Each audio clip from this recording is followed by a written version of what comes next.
What's going on, folks? Painless. Yeah, you get another video in two videos this week. But you see the title, folks. I've spoken about these things in the past. Consider religion. I wouldn't necessarily call myself an atheist, but there are some things that I do question. Um, but that's cause for another video. But we've heard all the allegations. I'm not sure if anything's set in stone. I've just been listening to people's videos. You know, I work from home, so that's when I have time to listen to a lot of videos and commentary and content. And this situation with this brother Polite has been it's very disturbing, very alarming. But, you know, it comes to as no surprise, really. I've said for years, I've even broke down the likes of Tariq Nasheed, and you know, I wish I would have kept a lot of my material. I know I have some people out there that have kept some of my videos, but I'm talking about some videos back in 2011, 2010, in which I saw while I was listening to these gentlemen. I was listening to the Dr. Africas, the Bobby Hemmett's, the Phil Valentines, the John Henry Clark's, Dr. Amos. I was listening to their knowledge. See, many people came for me, but and I remember I did a video. I said I'm more pro-black than a lot of you shines out here that was coming for me, because I engrossed myself in those individuals I just named. Hours of content, especially Dr. Africa, learning about eating and food and nutrition. Reverend Dr. Ray Hagan, he really changed and made me have a new outlook on religion, especially as applies to black folks. And he's still doing work. Dr. Neely Fuller, I've been listening to Dr. Neely Fuller since 2011. So, you know, with those gentlemen, you have offshoots. You have the guys in Harlem on 125th Street bumping their gums all day. We went through that phase. The Sonnetters still around. Brother Polite, Sarah Suit and Seti, we went through that.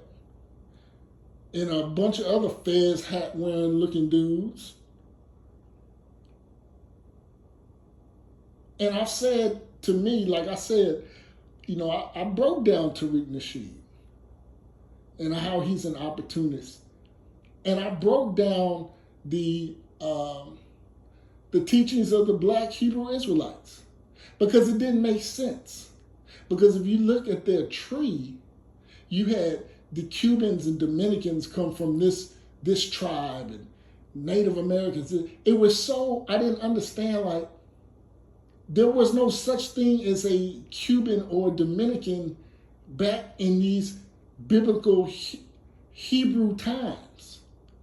And my conclusion with the black Hebrew Israelites, which was, it was a poverty jail, it was a poverty jail religion meant to uplift brothers, Hispanics that were behind the walls and who were trying to get away from mainstream, quote unquote, white supremacy religion, aka Christianity.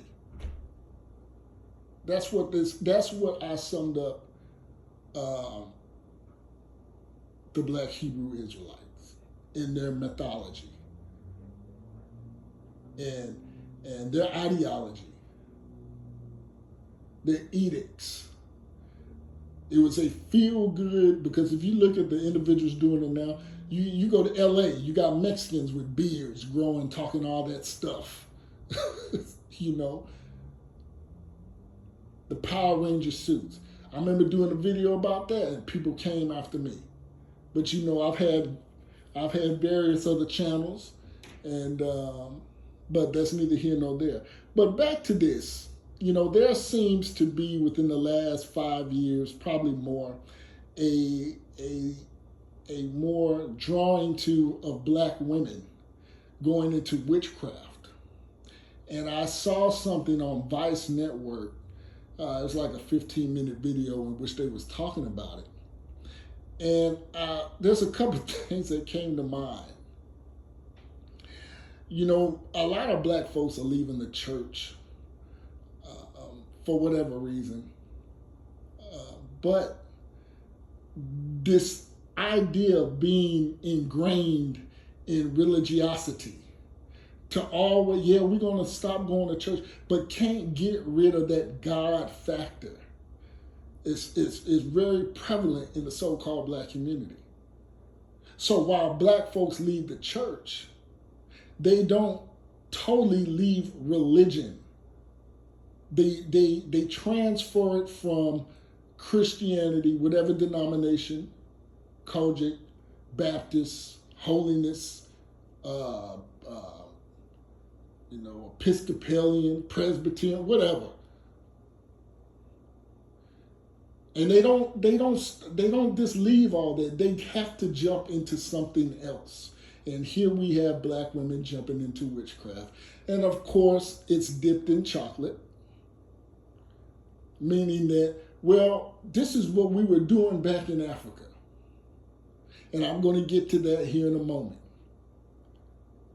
Thus, leaving the white church, the oppressive white church, and going back to the roots.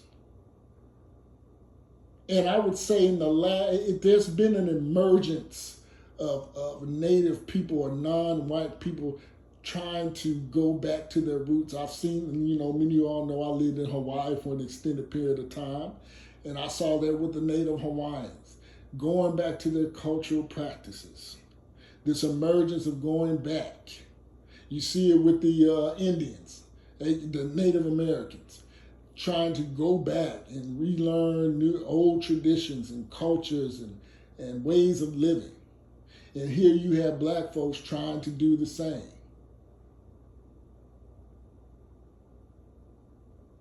Now, parents, what does that have to do with Brother Polite? Well, there's this idea that you can't compare the preacher or the pastor in the so-called black community to anyone else. And I would say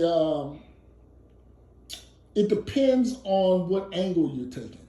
Because as many of you all know, I did a video a couple weeks ago in which I said that the black pastor and the thug are pretty much the same. Also said many in the LGBT who are the same, where their mentality by default is one in error, in misunderstanding, and lies. To think that you are a full-grown man with accessories and everything, to look in a mirror and say that you're a woman, that in itself is a lie. That is a lie. I don't care what you think, that is a lie. The thug, the dope dealer,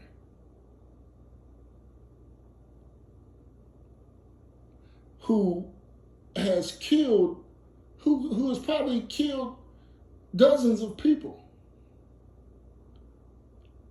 but yet can come up into the church and serenade and profess and come with a contrite heart and all this jazz, and all those people he killed and sold dope to are forgiven. And how that same thug serenades the black woman in the so-called black community. Well, parents, where you going? Get to the part where this thug, you've already broken down how the LGBT is like the black pastor. How is this thug like the black pastor, parents? Well, the thug Because we know in the so-called black community, that's what black women tend to gravitate towards. And like the pastor that serenades them with promises of an afterlife, with promises of the land of milk and honey, and pearly gates, and streets paved with gold and all this, the thug does the same thing. Serenades her and comes to her with money and jewelry and status, no matter where that blood money comes from. Both make a lot of money in the so-called black community. The pastor are folks that we conceive as good folks trying to do something, giving their last dollar to the church, aka the pastor. And in comparison, on the other side, you have the dope dealer, the thug, whatever. He deals in the underworld. Now, well, Palace, the thug, he doesn't represent black folks. Oh, I'm glad you brought that up. Well, if you look at the so-called black community and the culture that we tend to gravitate towards, while it's not many that engage in this type of debauchery, yet it's celebrated by mostly all. How is that, Painless? Well, I direct you to Exhibit A, the last presidential election, in which a group of people in there of the black souls of the so-called black community voted for a man that overwhelmingly, I might add, voted for a man that told them, you're not black if you don't vote for me. Not only did these people vote for a person that told them you're not black if you don't vote for me, they also voted for this man who brought up a ex-stripper, Dominican prostitute rapper to be the voice or a conduit, a vessel to the so-called black community in order to facilitate votes, folks. So while the thug and those who engage in black market lifestyle underworld, we gravitate towards that. We look at that as prestige. We look at that as masculinity and toughness and being a man, instead of the guy going to school, busting his ass, not in the streets doing stuff, but going to school trying to better himself. That is looked at as weak and lame. So while we don't all engage in that type of lifestyle, a good many of us support it either advertently or inadvertently. So miss me with that. Therefore, he is, like the LGBT, like the black pastor. So there are comparisons. But yeah, Painless, how is this pastor like polite? Polite, ex-thug, changed his life. Knowledgeable, well-spoken.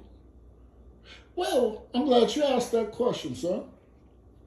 Like the black pastor, these nuts and berries, Hotep likes, fez wearing, you don't need a social security card, you don't need a driver's license to drive, you are a free person type Negroes, they are well spoken like the black pastor. They use words of flattery, very colorful language, don't miss a beat, very engaging, very manipulative language, very manipulative ways of communication. Now, for a guy like Painless, that doesn't bother me. I can see through all the muck and will quickly dismiss and will only listen for sheer entertainment.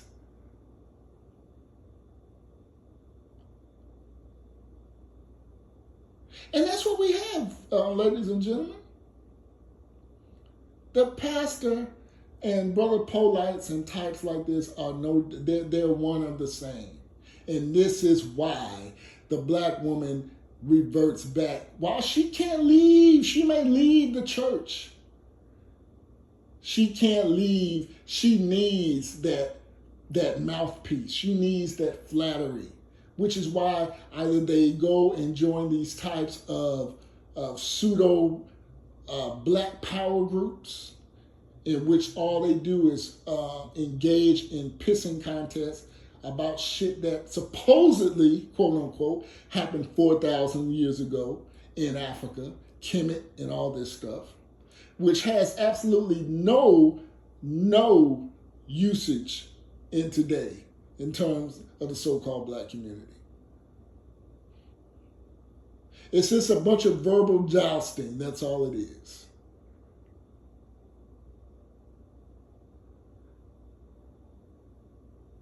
And let's be real. Let's stop acting like many of y'all black women care about these kids or this child that Brother Polite was supposedly with. And I say supposedly because I don't know, but I do know that ilk. I've seen these guys for years. They're quick talkers and they're swindlers and things of that nature.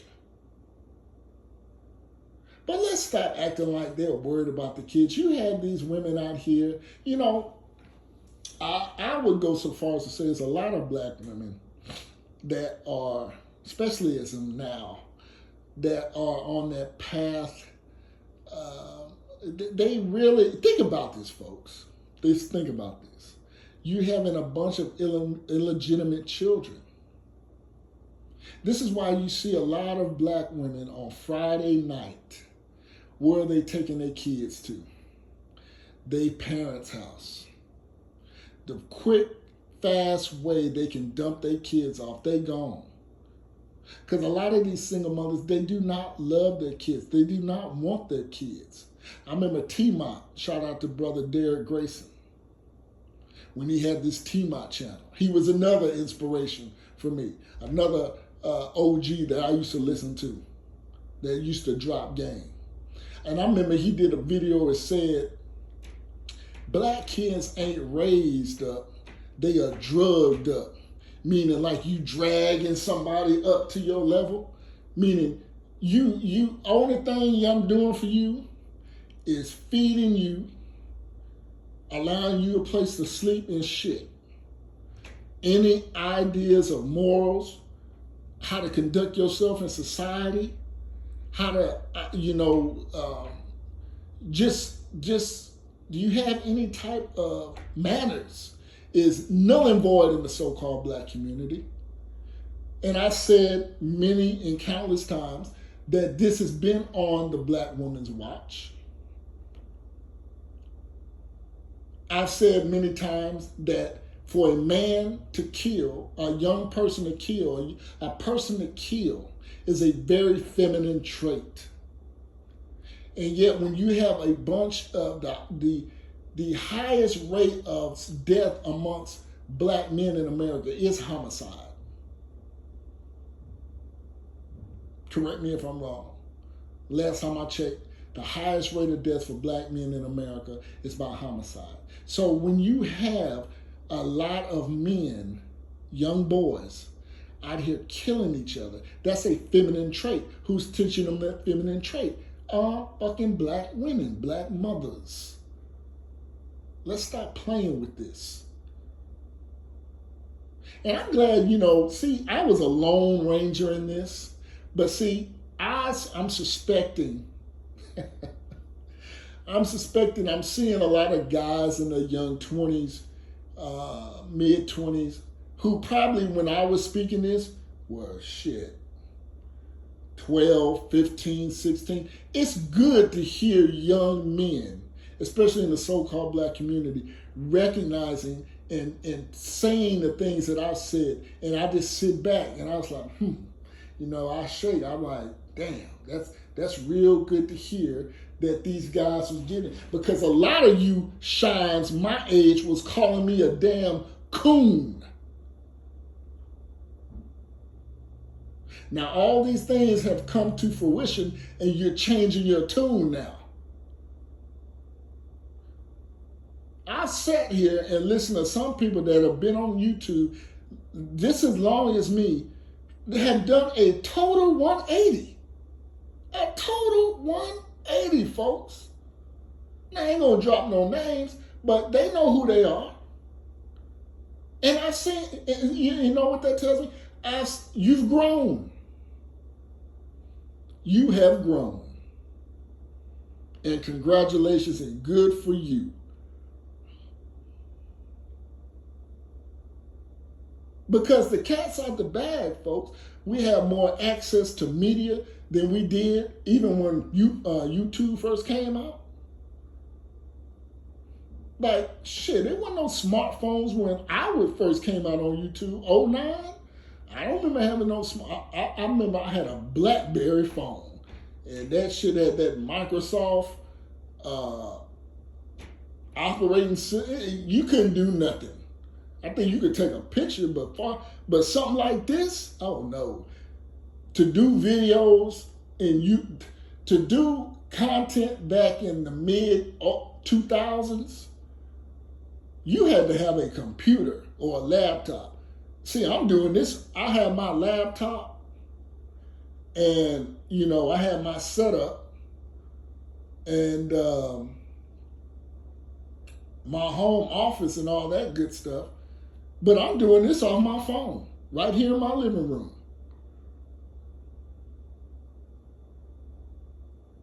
So, I mean, with religion, like I said, these Hoteps have been using this. They've used the tactics of the pastor, the black pastor, because they know it works. They know it works. And like I said about black women not, just to dovetail back off that, about black women not really want to, it's evident. So all this fake concern about this guy sleeping or have drinking with a 14-year-old girl, many of you all will allow men into your home around your 13-year-old daughter that looks, by no fault of her own, older than 13. And you have this man all up in your little ass Section 8 apartment that you don't even pay for. And then when your daughter comes at you, or nowadays your son comes and say your boyfriend is touching me here and there in places he ain't got no business, you ready to jump on him or her over that Negro.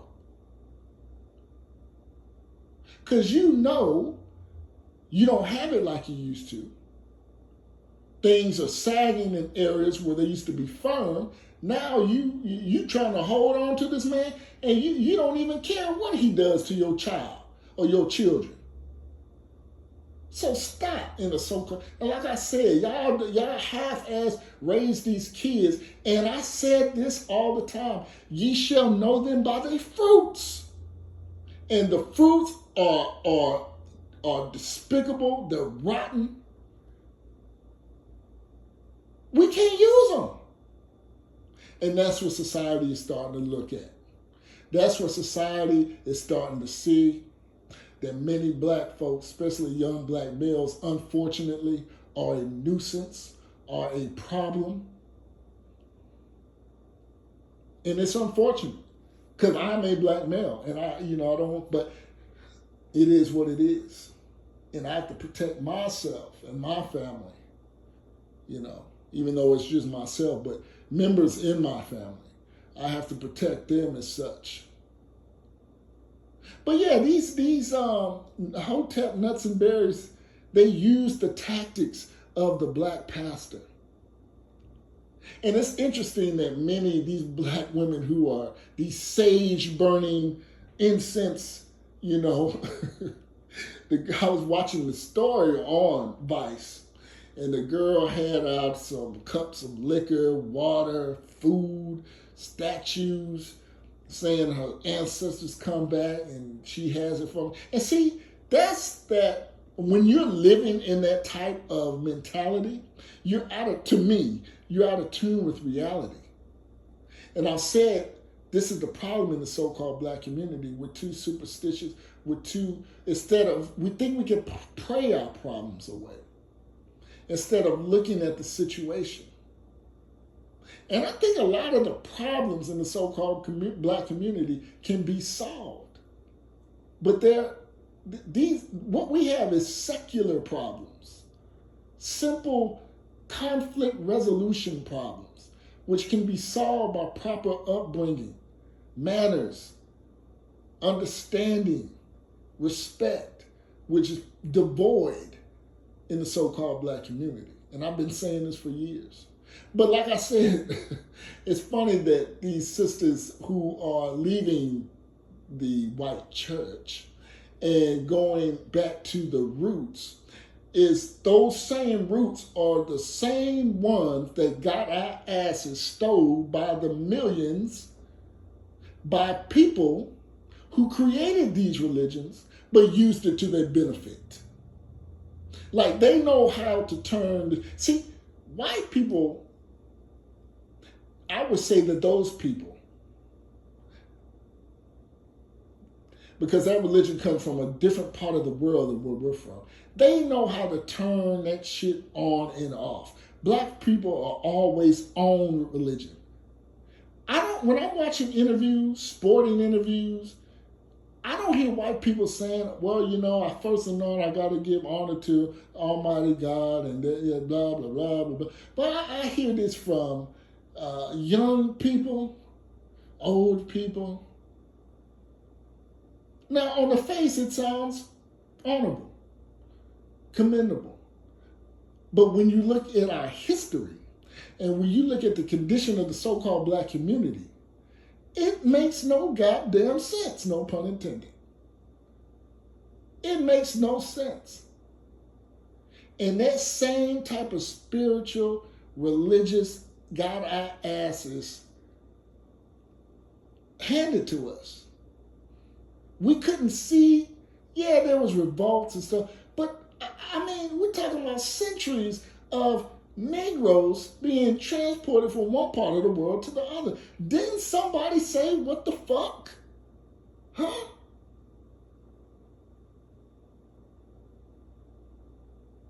And you know, we're still holding on to that. And like the Tariq Nasheeds, like the brother Polites, see, these individuals are the ones that would have sold your black ass and my black ass into slavery. Swindlers, opportunists, showboat, quick talkers, magicians.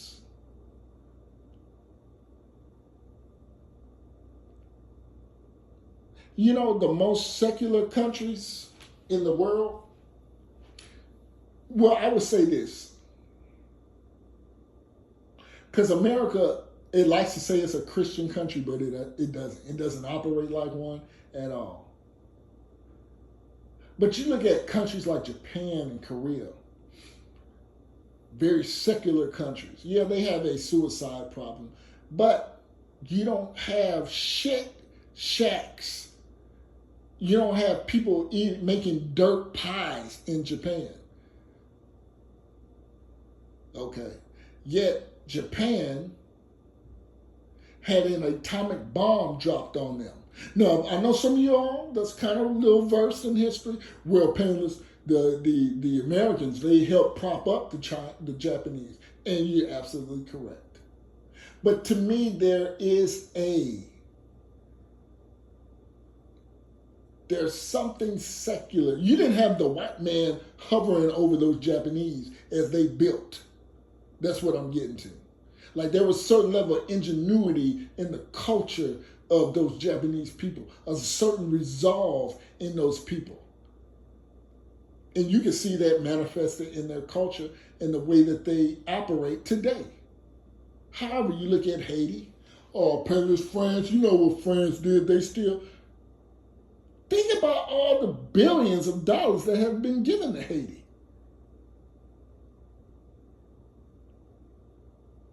Oh, man, well, Haiti, what about Africa? Well, look at Africa. Now you got the Chinese over there. But you know, that's a whole nother video. But the point I'm demonstrating, folks, is that, look, us as black people, as African people, there's no coincidence. And I've said that a lot of things are based off your surroundings, based off you. And